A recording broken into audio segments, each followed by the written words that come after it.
Get this monkey away from my table. You people need to learn your place.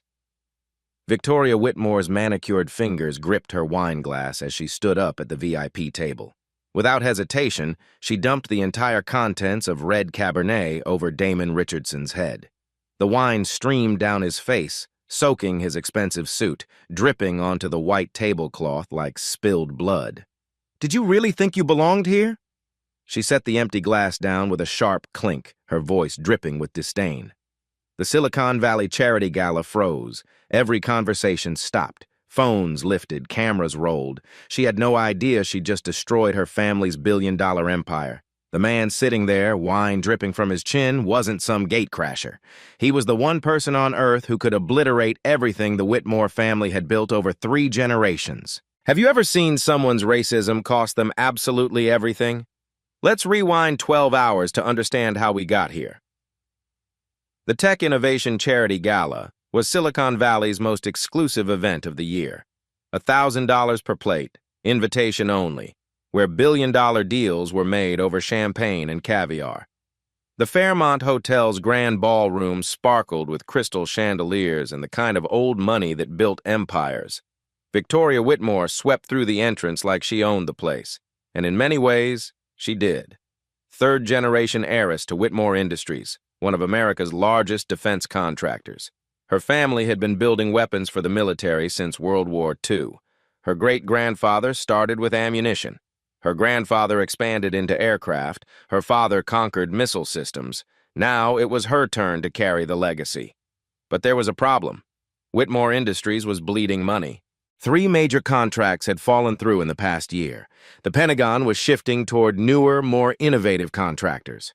Companies that understood modern warfare, drone technology, cyber defense, the future of combat. James Whitmore, Victoria's husband and CEO, knew they needed a miracle. A massive new contract to keep the company afloat. Something worth at least $1 billion. Tomorrow's announcement could save us, James had whispered to Victoria in the car. The Defense Innovation Unit is finally revealing their next major contractor. If we get that UAV deal, we're set for the next decade. Victoria barely listened. She was more focused on making sure everyone at the gala knew exactly where she stood in the social hierarchy. As the evening progressed, Victoria's behavior became a masterclass in casual cruelty. She sent her champagne back twice, claiming the Latino server had dirty hands. She loudly questioned whether the black valet had actually graduated high school. When a young Asian woman tried to network with her, Victoria suggested she'd be better suited for the kitchen staff. Each comment was delivered with a smile that never reached her eyes. But Victoria's real target hadn't arrived yet. When Damon Richardson walked into the ballroom at 8:47 p.m., Victoria noticed him immediately. Not because he stood out, quite the opposite. He moved with quiet confidence, his tailored navy suit impeccable, his posture military straight. He looked like he belonged, and that infuriated her. Who invited him? Victoria whispered to her friend Margaret, a rail-thin socialite who collected charity board positions like designer handbags. Margaret shrugged. No idea. Probably some diversity quota thing. Victoria watched Damon make his way through the crowd. People seemed to know him, shaking his hand with genuine respect. Business cards were exchanged. Conversations flowed naturally. He wasn't networking desperately like the climbers Victoria was used to dismissing. He was being courted. This was wrong. All wrong. James, Victoria grabbed her husband's arm. Do you know that man? The one by the silent auction table? James squinted across the room. Which one? The black one, in a navy suit. Someone needs to check his invitation. Victoria, please, not tonight. We can't afford any incidents. But Victoria had already made up her mind. Throughout dinner, she kept glancing at Damon's table. He was seated with 3 Pentagon officials and 2 tech executives she recognized from Forbes covers. The conversation looked serious, strategic, like they were discussing something important, something that should have included her family's company. Excuse me, Victoria finally stood up, wine glass in hand. I think there's been some kind of mistake with the seating arrangements. The room was about to learn exactly what Victoria Whitmore thought about black people who dared to sit at tables meant for their betters. What Victoria didn't know was that Damon Richardson had been taking notes all evening. Not just on her behavior, but on her character, her treatment of the staff, her casual cruelty toward anyone she deemed beneath her station. He'd been conducting an evaluation, and Victoria Whitmore was failing spectacularly. As she approached his table, wine glass raised like a weapon, Damon remained perfectly calm. He'd faced down enemy combatants in 3 different war zones. He'd negotiated with hostile governments. He'd been tested by prejudice his entire career. But he'd never met anyone quite like Victoria Whitmore. Someone so confident in her superiority that she was about to destroy her entire family's legacy with a single racist gesture. The question hanging in the air wasn't whether Victoria would follow through with her planned humiliation. The question was whether she had any idea who she was about to humiliate. Victoria's heels clicked against the marble floor as she approached the Pentagon official's table. Her wine glass caught the light, the red liquid swirling like a storm waiting to break. She'd been watching this scene unfold all evening, and now it was time to correct what she saw as a fundamental error. "Excuse me," she announced loudly enough for nearby tables to hear. "I believe there's been some confusion with tonight's seating arrangements." The conversation stopped. 5 pairs of eyes looked up at her. 3 Pentagon officials, 2 tech executives, and Damon Richardson. The weight of their collective attention only fueled Victoria's confidence. "I'm Victoria Whitmore," she continued, as if her name should explain everything. "Whitmore Industries. We've been partners with the Department of Defense for over 70 years. My great-grandfather built the ammunition that won World War II. One of the Pentagon officials, a stern woman with silver hair and colonel's insignia, nodded politely. "Mrs. Whitmore, good to see you this evening." Victoria smiled, but her eyes remained fixed on Damon like a predator sizing up prey. "I couldn't help but notice that someone seemed to be sitting at the wrong table. The VIP section is typically reserved for actual defense contractors and military leadership, not," she paused dramatically, "charity cases." The air grew thick with tension. Phones discreetly emerged from purses and jacket pockets across the ballroom. Social media was always hungry for drama, especially when it involved Silicon Valley's elite behaving badly. Damon looked up calmly, his hands folded on the table. "I believe my invitation specified table 12. Is there a problem, ma'am?" "Your invitation?" Victoria's voice dripped with skepticism. "May I ask who sponsored your attendance tonight? Because I'm looking at this table and I see real military brass, real business leaders, and then—" She gestured vaguely at Damon. "You." "The Defense Innovation Unit extended the invitation," Damon replied simply, his tone remaining level despite the obvious provocation. Victoria's eyebrows raised. She knew the DIU. They were the Pentagon's new tech initiative, the group responsible for modernizing military technology. But that didn't explain why this man was sitting with the decision-makers instead of networking with the other diversity hires. "I see. And what company do you represent? Which government program put you here?" "I'm here in my capacity as—" "Let me guess," Victoria interrupted, her voice growing louder as nearby tables turned to watch. "Some diversity contractor trying to get a piece of the real player's pie? A community outreach program designed to make the Pentagon look more inclusive?" The tech executives shifted uncomfortably in their seats. This wasn't the kind of networking conversation they'd expected at a charity gala. "Actually, ma'am, I'm here to evaluate potential partners for our next major defense initiative," Damon said quietly, his military bearing becoming more apparent as Victoria's attacks intensified. Victoria laughed, a sharp, cruel sound that carried across the ballroom like breaking glass. "Evaluate? You? That's absolutely rich. What exactly are your qualifications for evaluating anything in the defense sector? Did you take some kind of online course?" "Ma'am, perhaps we should return to our previous conversation," one of the Pentagon officials began, clearly uncomfortable with the direction this was heading. "No," Victoria cut him off with a wave of her manicured hand. "I think it's important that we address this directly. Too many unqualified people have been getting opportunities they haven't earned simply because of the color of their skin. It's not fair to companies like mine that have actually put in the work, that have actually earned our place at tables like this." A hush began to fall over the surrounding tables. Conversations slowed, then stopped entirely as people turned to watch what was clearly becoming a public spectacle. Margaret, Victoria's closest friend, appeared at her shoulder. "Victoria, darling, maybe we should—" "No, Margaret, someone needs to put this in perspective." Victoria's voice rose another octave, ensuring that even the tables across the ballroom could hear every word. "I've been watching him all evening, schmoozing with important people, acting like he belongs here, like he's earned the right to sit with actual decision-makers. Well, I have news for you."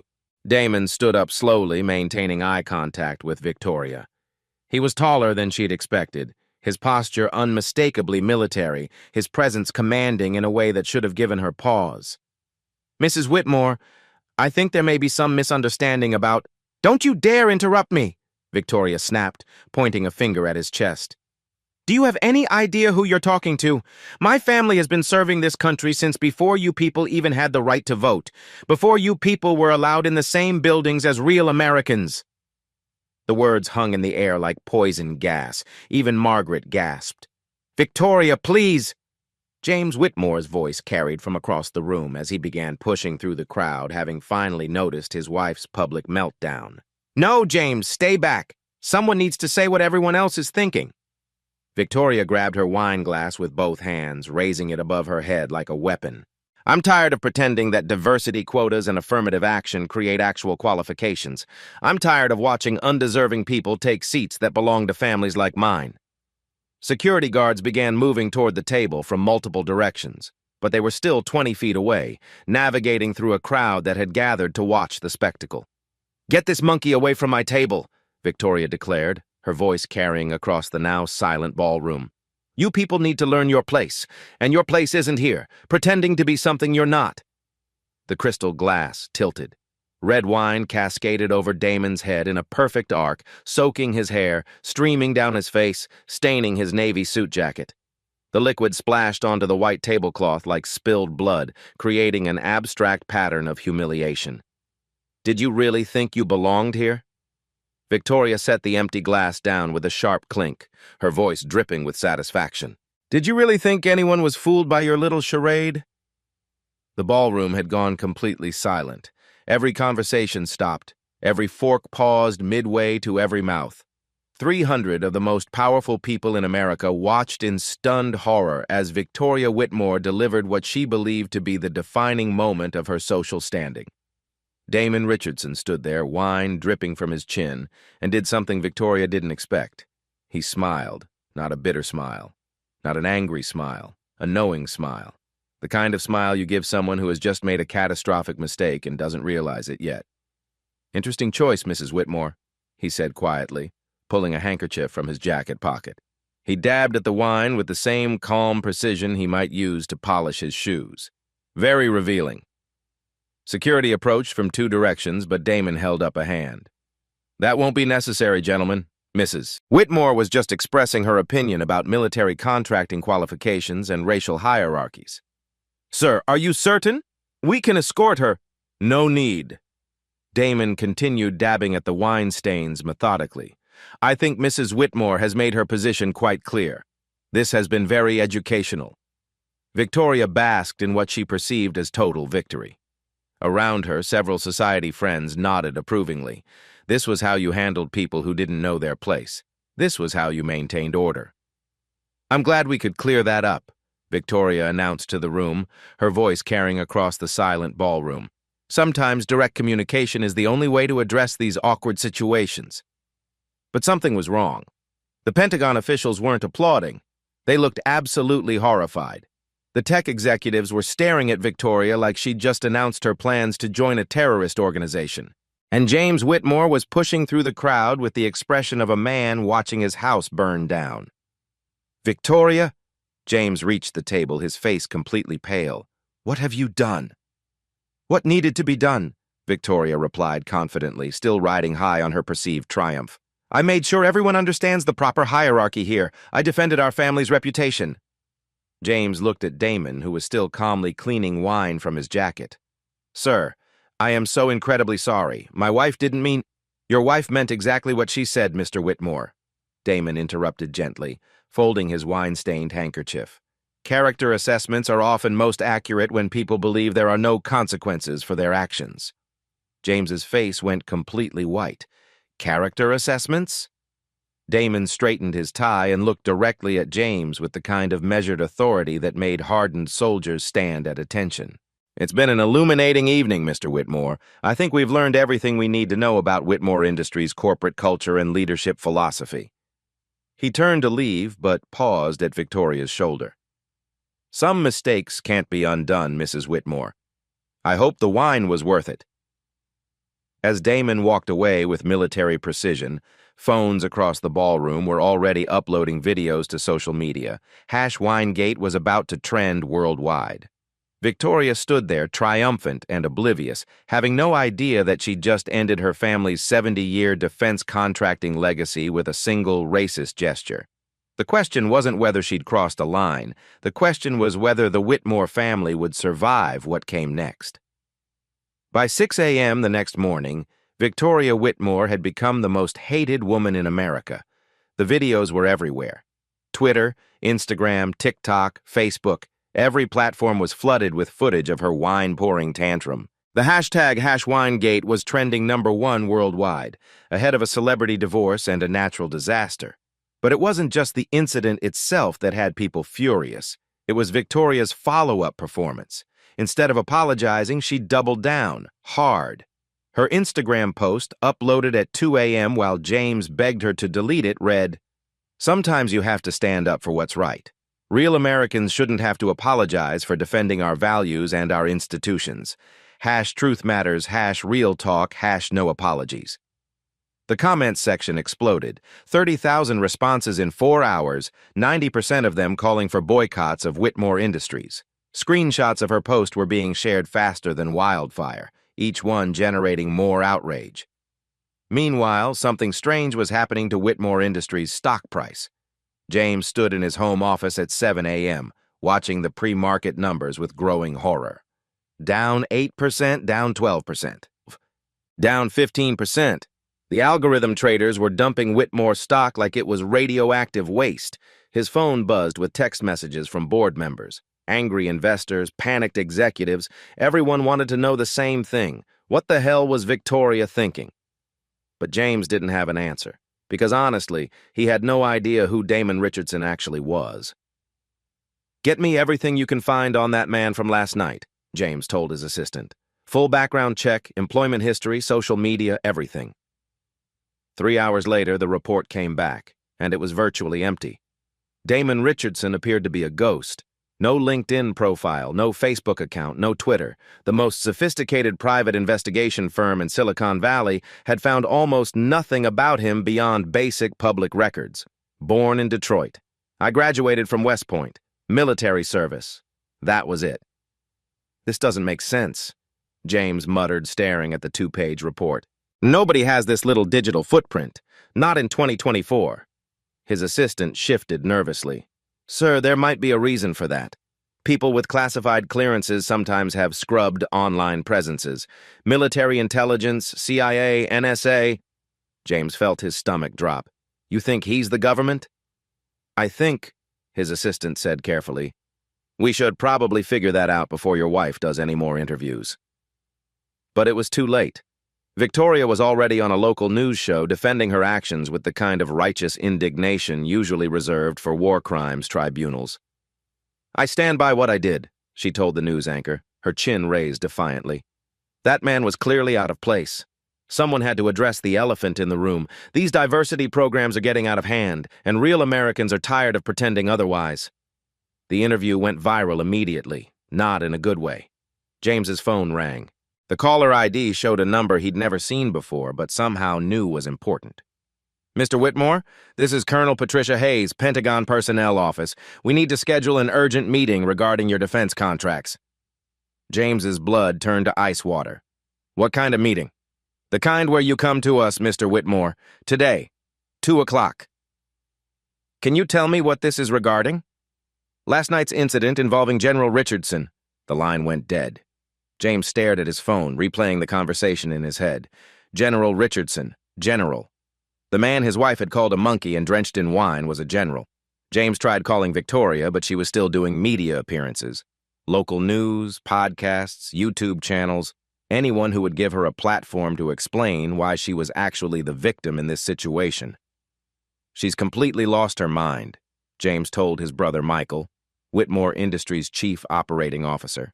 Do you understand what this means? If that man is really a general, if he has any influence over defense contracts? Michael's face was grim. I've been monitoring our accounts all morning. 3 major subcontractors have already called to reassess their partnerships with us. The Aurora Group canceled their meeting next week, and Boeing's procurement team wants to discuss alternative supply chain options. The ripple effects were spreading faster than either brother had anticipated. In the defense contracting world, reputation was everything. Contracts worth hundreds of millions of dollars depended on trust, reliability, and character. Victoria had just demonstrated that Whitmore Industries possessed none of those qualities. By noon, the story had been picked up by CNN, Fox News, and MSNBC. Victoria's face was plastered across every major news website in America. The woman who had poured wine on a black man at a charity gala. What none of them knew yet was that the black man wasn't just anyone. He was the person who controlled $50 billion in annual defense spending. And at exactly 2 p.m., James Whitmore was about to learn that his wife had just committed corporate suicide in front of 300 witnesses. The question was no longer whether Whitmore Industries would recover from Victoria's racist outburst. The question was whether there would be Whitmore Industries left to recover. At exactly 2 p.m., James Whitmore walked into the Pentagon's most secure conference room and came face to face with his worst nightmare. The man sitting at the head of the table wore a perfectly pressed military uniform decorated with more stars than James could count. The same man who had wine dripping from his face 12 hours earlier was now clearly, unmistakably in complete control of this room. General Damon Richardson, United States Army. James felt the blood drain from his face as the pieces clicked into place, the calm composure under Victoria's attack. The military bearing, the way Pentagon officials had deferred to him at the gala. It all made horrible, devastating sense. "Please sit down, Mr. Whitmore," General Richardson said, his voice carrying the quiet authority of someone accustomed to commanding thousands of soldiers. "We have quite a bit to discuss." James sat down heavily, his legs suddenly unable to support him. "General Richardson, I need you to know that my wife's behavior last night was completely unacceptable, racist, a perfect demonstration of your company's corporate culture." General Richardson folded his hands on the table. "I agree completely." The other people in the room introduced themselves. Colonel Patricia Hayes from Pentagon Personnel, Secretary of Defense Liaison Amanda Carter, and 2 officials from the Defense Innovation Unit. All of them had witnessed the previous night's spectacle either in person or through the viral videos. "Let me explain something to you, Mr. Whitmore," General Richardson began. "The Defense Innovation Unit doesn't just evaluate technical capabilities when selecting contractors. We evaluate character, leadership, the kind of people we're trusting with billions of taxpayer dollars and our soldiers' lives." James nodded desperately. "Of course, General. That makes perfect sense. Last night I was conducting what we call a cultural assessment of several potential partners for our next major UAV initiative, a $1.2 billion contract for autonomous drone systems." James's heart stopped. The UAV contract, the one that would save Whitmore Industries. General Richardson continued, his tone remaining perfectly professional. "Whitmore Industries was actually our top choice going into last night. Your technical specifications were impressive. Your pricing was competitive. Your track record with previous contracts was exemplary. Was, past tense. But character matters, Mr. Whitmore. When we're selecting partners, we need to know how they'll treat their employees, their subcontractors, their fellow Americans. We need to know what kind of values they represent." On the table in front of James, General Richardson placed a tablet showing Victoria's viral videos. The wine-pouring scene played on loop, followed by her morning news interviews where she doubled down on her racism. "Your wife called me a monkey, Mr. Whitmore, in front of 300 witnesses. Then she spent the morning on television defending those views." James wanted to disappear into the floor. "General, Victoria doesn't speak for the company. She has no official role in... She's the primary shareholder's wife. She represents your family's values. And based on what I witnessed, I have to assume those values extend to your corporate culture." Colonel Hayes leaned forward. "We've been reviewing your employment practices, Mr. Whitmore. the demographics of your leadership team, your diversity initiatives, or lack thereof. Secretary Carter opened a folder. In the past 5 years, Whitmore Industries has been involved in 3 discrimination lawsuits. 2 settled out of court. 1 found evidence of a hostile work environment for minority employees. James felt like he was drowning. Those cases were isolated incidents. We've made significant improvements. Have you? General Richardson's voice remained calm, but there was steel underneath, because last night suggested otherwise. Now came the real revelation. General Richardson stood up and walked to a wall-mounted screen. Let me tell you who I am, Mr. Whitmore.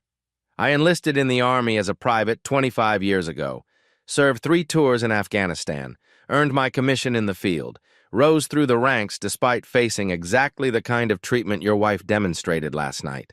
Images flashed on the screen, a young Damon Richardson in basic training, combat photos from Afghanistan, awards ceremonies.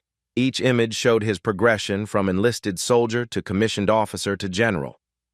I've been called every racial slur you can imagine by people who thought they were better than me, people who assumed I didn't belong, people who believed that the color of my skin determined my capabilities. James watched in growing horror as the presentation continued.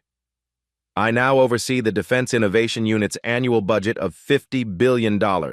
I personally approve or reject every major technology contract the Pentagon awards, including the UAV initiative that would have saved your company.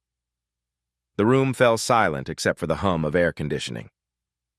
Every person who ever underestimated me because of my race gave me valuable information about their character. But your wife's performance last night was particularly educational. General Richardson returned to his seat. She didn't just reveal her own prejudices, she revealed what kind of environment Whitmore Industries cultivates, what kind of leadership you tolerate, what kind of values do you represent. James finally found his voice. General, please, you have to understand, Victoria was drinking. She was stressed about the company's financial situation. She's not normally— Mr. Whitmore, General Richardson interrupted. Alcohol doesn't create racism. It reveals it. Stress doesn't generate prejudice. It exposes what was already there. Colonel Hayes spoke up. The UAV contract has been awarded to Northrop Grumman. The decision was finalized this morning. James felt the world collapse around him. $1.2 billion. Gone. The contract that would have saved Whitmore Industries handed to their biggest competitor. Furthermore, Secretary Carter added, we're conducting a comprehensive review of all existing Whitmore Industries contracts. Any evidence of discriminatory practices or cultural problems will result in immediate termination. James realized he was witnessing the complete destruction of his family's 70-year legacy, all because his wife couldn't control her racism for one evening. There is one thing you can do, General Richardson said quietly. James looked up hopefully. Anything, please. Fire your wife. Remove her from any connection to Whitmore Industries. Implement comprehensive diversity training for your entire leadership team. Create a genuine cultural change program with external oversight, and issue a public apology that demonstrates actual understanding of why her behavior was wrong. James nodded frantically. Yes, absolutely. Whatever it takes. But understand this, Mr. Whitmore, even if you do everything I've suggested, it won't restore the UAV contract. That's gone forever. This is about whether Whitmore Industries has any future at all in defense contracting. As James left the Pentagon that afternoon, he understood that his wife hadn't just embarrassed herself at a charity gala. She had committed corporate homicide. The question now was whether he could save anything from the wreckage of Victoria's racist meltdown, and whether he was willing to choose his company over his wife. James Whitmore sat in his car outside the Pentagon for 20 minutes staring at his phone. Victoria had called him 17 times during his meeting. 17 missed calls from the woman who had just destroyed everything their family had built over 3 generations. When he finally drove home, he found Victoria in their living room surrounded by camera equipment and lighting rigs. She was giving another interview, this one to a right-wing podcast host who was treating her like a folk hero. What people don't understand, Victoria was saying into the microphone, is that I was standing up for American values, for merit over political correctness. Someone had to say what everyone else was thinking. James stood in the doorway, watching his wife dig their grave deeper with every word. "My family has been defending this country for 70 years, Victoria continued.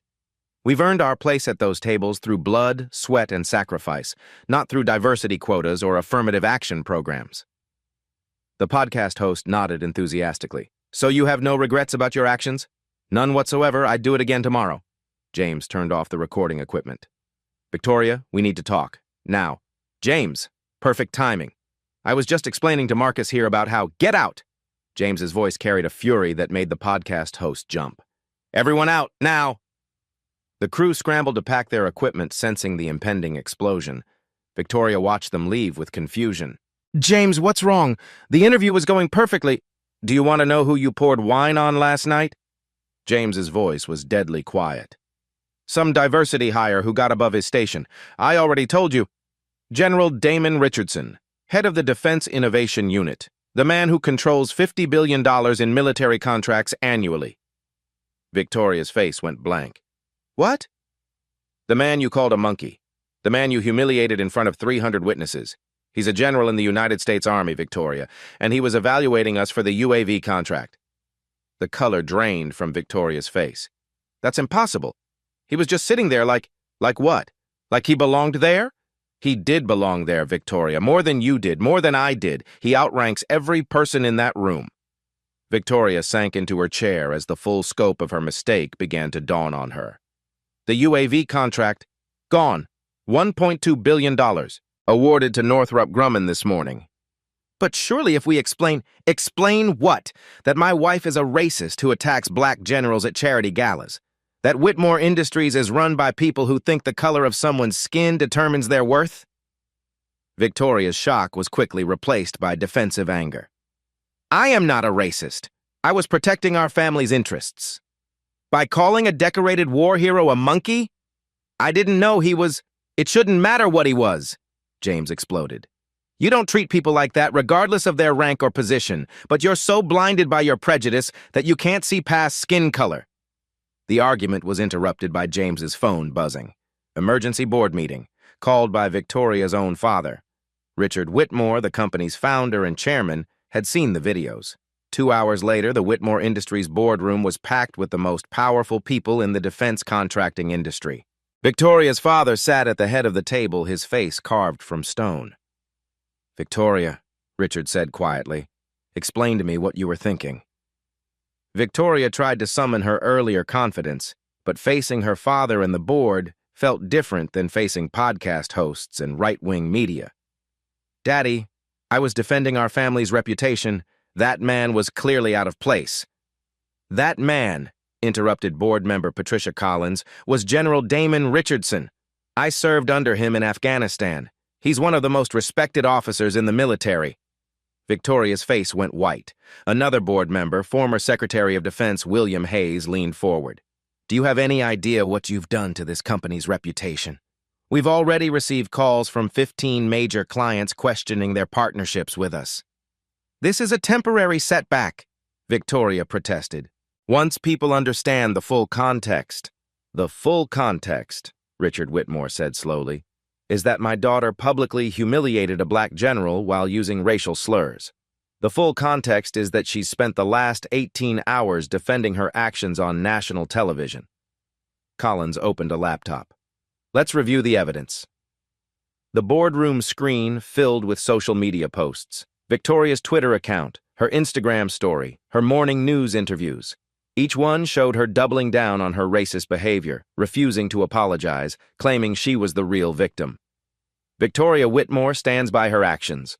One news headline read, "Billionaire's wife defends racial incident," read another.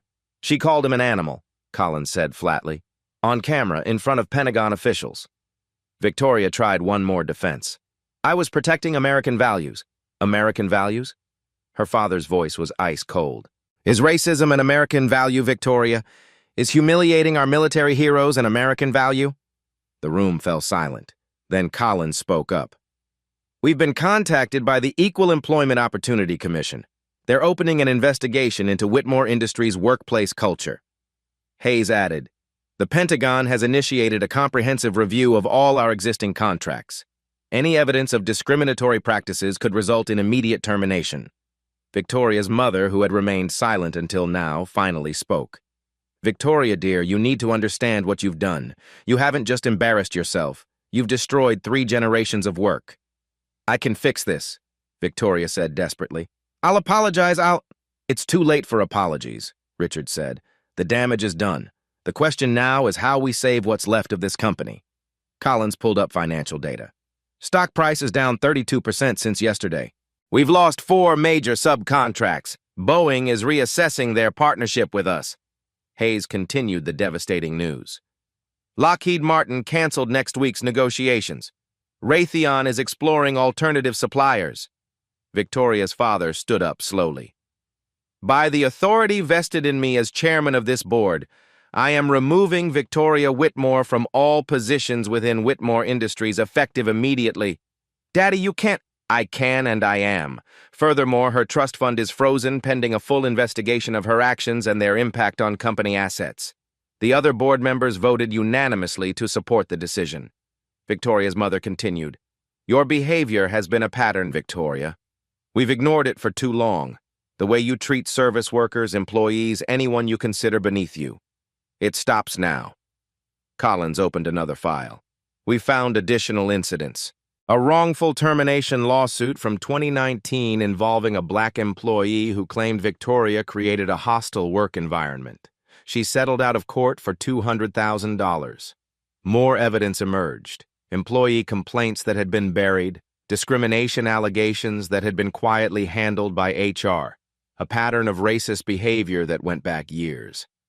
The general didn't just see one incident, Hayes explained. He saw who you really are, and he made his decision accordingly. Victoria looked around the room desperately. These were people who had known her since childhood. Family, friends, business partners, all of them were staring at her like she was a stranger. Please, she whispered. This is my family's company, too. Richard Whitmore's voice was final. Your actions have shown that you don't understand what family means. You don't understand what honor means. You certainly don't understand what leadership means. James had remained silent through the entire meeting, but now he spoke up. I've filed for divorce. The papers will be served tomorrow. Victoria stared at her husband in shock. James? I won't let you destroy what's left of this company, or what's left of our reputation. As the board meeting ended, Victoria found herself completely alone, stripped of her position, her income, her trust fund, and her marriage. All because she couldn't control her racism for one evening. But the worst was yet to come. Because while Victoria was being systematically dismantled by her own family, General Richardson was implementing changes that would affect the entire defense contracting industry. The question wasn't just whether Victoria would survive her downfall. The question was whether her actions would change how America chooses its military partners forever. 6 weeks later, Victoria Whitmore stood in front of a federal courthouse, reading from a prepared statement that her court-appointed lawyer had written. The woman who had once commanded respect at charity galas now looked hollow, defeated, wearing a discount suit from Target instead of designer couture. I want to publicly apologize to General Damon Richardson for my inexcusable behavior, she read, her voice barely audible over the crowd of protesters behind her. My actions were wrong, hurtful, and do not represent the values that America stands for. The words sounded hollow. Everyone could tell she was reading from a script, forced into this humiliation by her legal team's plea bargain agreement. The comments on the live stream were brutal but justified. Too little, too late. She's only sorry she got caught. This isn't remorse. This is damage control. General Richardson had been invited to respond, but he chose grace over revenge. Standing outside the Pentagon that same afternoon, he addressed the media with the same calm authority that had impressed Victoria's victims. Mrs. Whitmore's apology is noted, he said simply. But this case was never about personal grudges. It was about ensuring that our military partners share our values of respect, dignity, and equal treatment for all Americans. His response went viral for all the right reasons. Here was a man who had faced racism his entire career, who had been publicly humiliated, who could have demanded blood, and instead chose to focus on systemic change. The real reckoning was happening inside Whitmore Industries. James Whitmore had spent the last month implementing the most comprehensive cultural transformation in corporate history. Every employee underwent mandatory bias training. The entire leadership team was restructured. New policies were created with input from civil rights organizations. "We're not just changing policies," James announced to his remaining employees. "We're changing who we are as a company." The board had hired Dr. Maya Johnson, a renowned diversity consultant, to oversee the transformation. Her first report was damning. Whitmore Industries had a documented pattern of racial discrimination going back 15 years. Victoria's behavior wasn't an isolated incident. It was the visible symptom of a rotten corporate culture. But James was determined to rebuild from the ground up. Meanwhile, Victoria's personal reckoning was just beginning. The divorce proceedings had stripped her of everything. The prenuptial agreement she'd signed 20 years earlier, confident in her family's wealth, now ensured she left the marriage with almost nothing. James kept the house, the company shares, even their joint art collection. Victoria moved into a studio apartment in Oakland, working part-time at a non-profit organization as part of her court-mandated community service. 200 hours of serving meals to homeless people, many of them Black and Latino individuals she would have previously dismissed as undeserving. The irony wasn't lost on anyone. For the first time in her life, Victoria was forced to confront the humanity of people she'd spent decades dehumanizing. She served meals to a veteran who'd lost his leg in Afghanistan. She helped a single mother fill out job applications. She listened to stories of discrimination, poverty, and resilience that challenged everything she'd believed about merit and privilege. Slowly, painfully, something began to change in her worldview. But the real transformation was happening at the institutional level. General Richardson used Victoria's case as a catalyst for Defense Department reform. The Pentagon announced new character assessment protocols for all major contractors. Companies would now be evaluated not just on technical capabilities, but on their workplace culture, leadership values, and commitment to equality. Technical excellence means nothing if it comes wrapped in hatred, General Richardson explained to Congress. Our military fights for American values. Our contractors must embody those same values. The policy changes rippled through the entire defense industry. Companies began firing executives with histories of discrimination. Diversity initiatives stopped being cosmetic and became operational requirements. The old boys network that had dominated military contracting for decades suddenly found itself under unprecedented scrutiny. Victoria's racist outburst had accidentally triggered the most significant civil rights advancement in military contracting since the 1960s. Other government agencies began adopting similar protocols. The Department of Energy, Transportation, Education, Victoria's moment of unveiled hatred was becoming the foundation for systemic change across the federal government. Whitmore Industries, meanwhile, was slowly rebuilding its reputation. The company that had lost $2.8 billion in contracts was now being held up as a model for corporate transformation. James's willingness to choose principles over profit, to sacrifice his marriage for his company's soul, had earned grudging respect from industry leaders. "Sometimes you have to burn everything down to build something better," James told Forbes magazine in his first interview since the scandal. Victoria's actions forced us to confront truths we'd been avoiding for decades. The interview revealed that Whitmore Industries was now majority-minority owned. Its leadership team reflected America's diversity, and its workplace culture had become a benchmark for inclusion in the defense sector. Victoria's racist attack on a Black general had backfired so spectacularly that it actually advanced racial justice by decades. But for Victoria herself, the reckoning was far from over.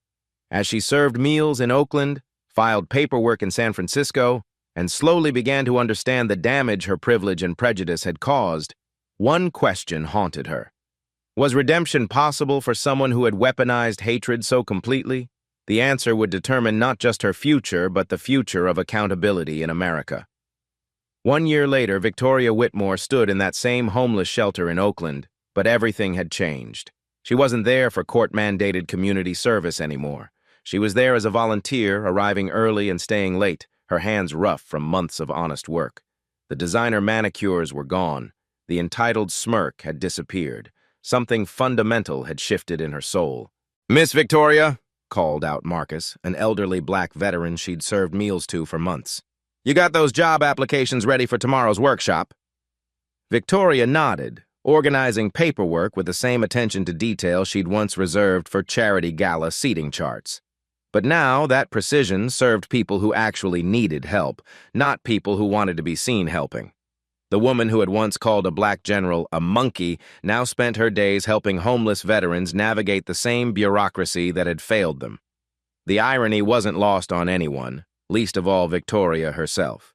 Meanwhile, the changes her racist outburst had triggered continued rippling through American society. General Richardson's character assessment protocols had been adopted by 17 federal agencies. Over 300 defense contractors had implemented comprehensive bias training. The defense industry had gone from 12% minority leadership to 38% in just 1 year. Whitmore Industries, now under James's transformed leadership, had won back several major contracts by becoming the most diverse and inclusive company in their sector. The company Victoria had nearly destroyed was now thriving specifically because they'd rejected everything she represented. Victoria's mother, Eleanor, visited the shelter one afternoon. She watched her daughter serve meals, organize job fairs, and treat every person with the dignity Victoria had spent decades denying them. "I'm proud of you," Eleanor said quietly as they walked to Victoria's beat-up Honda Civic. "Not proud of what you did, but proud of who you're becoming." Victoria looked back at the shelter. "I destroyed everything, Mom. Our family's reputation, the company, my marriage. I hurt so many people." "Yes, you did," Eleanor agreed. "But you also accidentally created something powerful. You forced America to confront its own prejudices. Sometimes change requires a catalyst, even an ugly one." Victoria had lost her fortune, her status, her marriage, and her old life. But in losing everything, she'd found something she'd never possessed: genuine purpose. The real measure of accountability isn't just punishment, it's transformation. Victoria's journey from racist billionaire's wife to dedicated social worker proved that even the most privileged, prejudiced person could change if they were willing to do the hard work of examining their own hatred. General Richardson, now promoted to 4-star general, had used Victoria's attack as a foundation for military reform that would protect future generations of soldiers from discrimination. Her moment of unveiled racism had accidentally advanced civil rights by decades.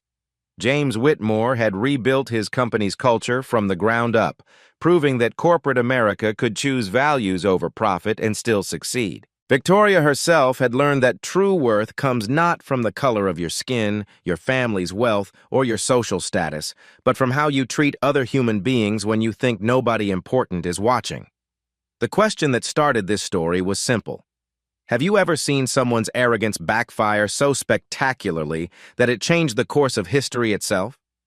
The answer is that sometimes the most powerful social justice comes from the most unexpected places. Sometimes the people who reveal society's deepest problems also become the catalyst for solving them. What would you do if you had General Richardson's authority? How would you use your power to create change? Share your thoughts in the comments below. If this story of accountability and transformation inspired you, hit that like button.